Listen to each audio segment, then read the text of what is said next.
Welcome friends आज हम बहुत ही इम्पॉर्टेंट टॉपिक पे बात करेंगे। आज के इस टॉपिक में हम समझेंगे, सोचेंगे, पूरा गौर करेंगे, लीगल प्रोसीजर तक भी डिस्कस करेंगे और ये भी जानेंगे क्या जीएडी ने ग्रेजुएट्स को एलिजिबल फाइनली किया है या नहीं किया है for final appointment for class 4 posts. So आज की वीडियो में हम डिस्कस करेंगे पूरा, आप बने रहिए। इन दिनों काफ़ी प्रोटेस्ट किया ग्रेजुएट्स ने, अपनी डिग्रियाँ भी जला दिए, अपने ज़ेरॉक्स कापी बोला हम सरेंडर करेंगे गवर्नर के सामने अपने सारी डिग्रीज़, ग्रेजुएशन की, पीजी की, बीएड की, इवन पीएचडीज़ की भी। और काफ़ी प्रोटेस्ट कर रहे हैं ये लोग कई कई दिनों से। आप देख सकते हो मीडिया के सामने आके प्रोटेस्ट कर रहे हैं कि हमें हायर क्वालिफाइड होना कोई क्राइम नहीं है। अब इनकी बात कहना ठीक है और इसका क्या लीगल पॉइंट बनता है हम आगे जानेंगे और जीएडी का फाइनल रिप्लाई भी जानेंगे। देखो यहाँ पे काफ़ी प्रोटेस्ट मीडिया के सामने हुआ ये है कि जब भी पोस्ट नोटिफाई हो गए थे ग्रेजुएट्स के लिए, सारी क्लास 4 के लिए जब पोस्ट नोटिफाई हो गए थे तो वहाँ पे नोटिफिकेशन में ऐसे लिखाया था कि जो आपको होते ना मिनिमम क्वालिफ़िकेशन जो थी वो 10th थी और मैक्सिमम जो थी वो 12th थी। ठीक है, मिनिमम 10th और मैक्सिमम 12th क्वालिफ़िकेशन थी। और वहाँ पे ग्रेजुएट्स है ना काफ़ी ध्यान नहीं दिया कि 10th और 12th वो एलिजिबिलिटी होती है, इवन हायर क्वालिफाइड के नाम से अप्लाई, ये मान के उन लोगों ने अप्लाई किया था। लेकिन जब फॉर्म भर रहे थे तो ये मसला कुछ शो हो रहा था। आप देख सकते हो application form for appointment to class 4, जब आप लिख सकते हो वहाँ पे कॉलम आया था do you possess higher qualification, yes और नो करना था।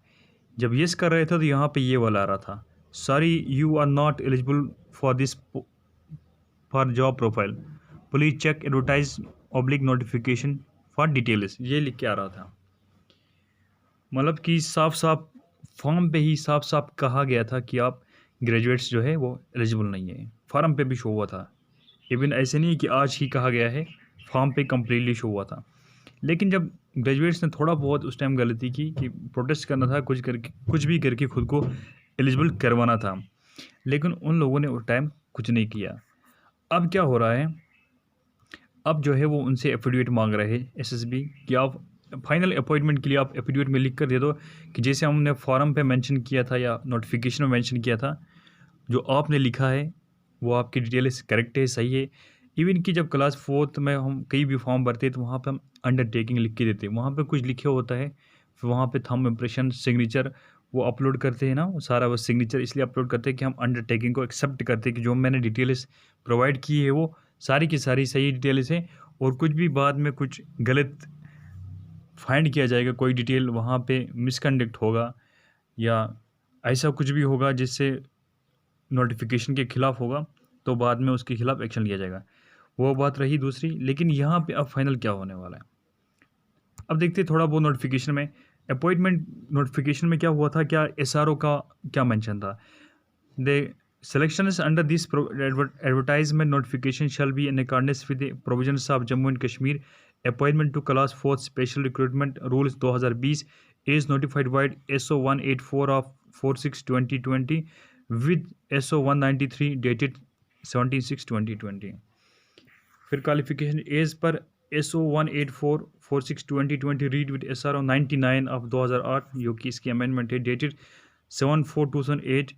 Minimum and maximum qualification for appointment to class 4 post under direct recruitment shall be minimum metric and maximum 12th। ये जेडी ने, अब बहुत सारे जो कैंडिडेट्स हैं उनका कन्फ्यूजन कि ये सब क्या है, JKSSB ने बाद में ये क्लासेस ऐड किए। ये JKSSB जो है ना वो एक रिक्रूटिंग बॉडी है। रिक्रूटिंग बॉडी कोई रूल नहीं बनाती है, जैसे हमारे पास PSC है, JKPSC है, JKSSB है, इनका काम सिर्फ होता है एग्ज़ाम कंडक्ट करना। एग्ज़ाम ये कैसे कंडक्ट करते हैं, ये इंडिपेंडेंट बॉडीज़ होती है, इनका वो अपना मसला है, उन पे गवर्नमेंट इंटरफेयर नहीं करती है। लेकिन रूल्स जो है, कोई भी रूल, इवन सिलेबस भी जो है वो GAD मेंशन करती है और GAD बना के देती है।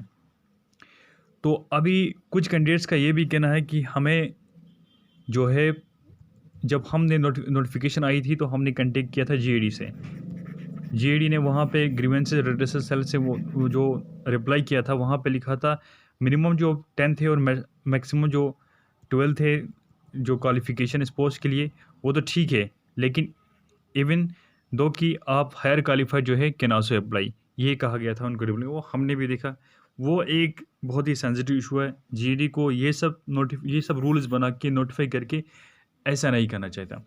अब और एक मसला यहाँ पे उठ कर है, अगर इस टाइम पे in the middle of game if rules are changed, graduates को एलिजिबल किए जाएंगे, तो वहाँ से वो भी ग्रेजुएट्स है जिन लोगों ने इन रूल्स फॉलो करके अवॉइड करके अपनी एप्लीकेशन फॉर्म नहीं भरा।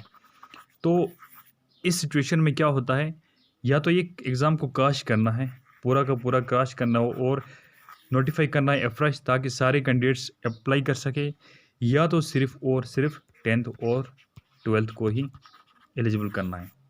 तो इस स्टेज में फाइनली ये हो सकता है कि सिर्फ only 10th and 12th are eligible, क्योंकि ग्रेजुएट्स अगर एलिजिबल हो गए तो फिर तो अफ्रेश करना है कंडक्ट एग्ज़ाम्स को, सबको एलिजिबल करना है, सारे कैंडिडेट्स को, सारे ग्रेजुएट्स को, क्योंकि ओपन कंपटीशन है कि कुछ ही ग्रेजुएट्स को एलिजिबल करके बाकियों को बाहर नहीं रख सकते।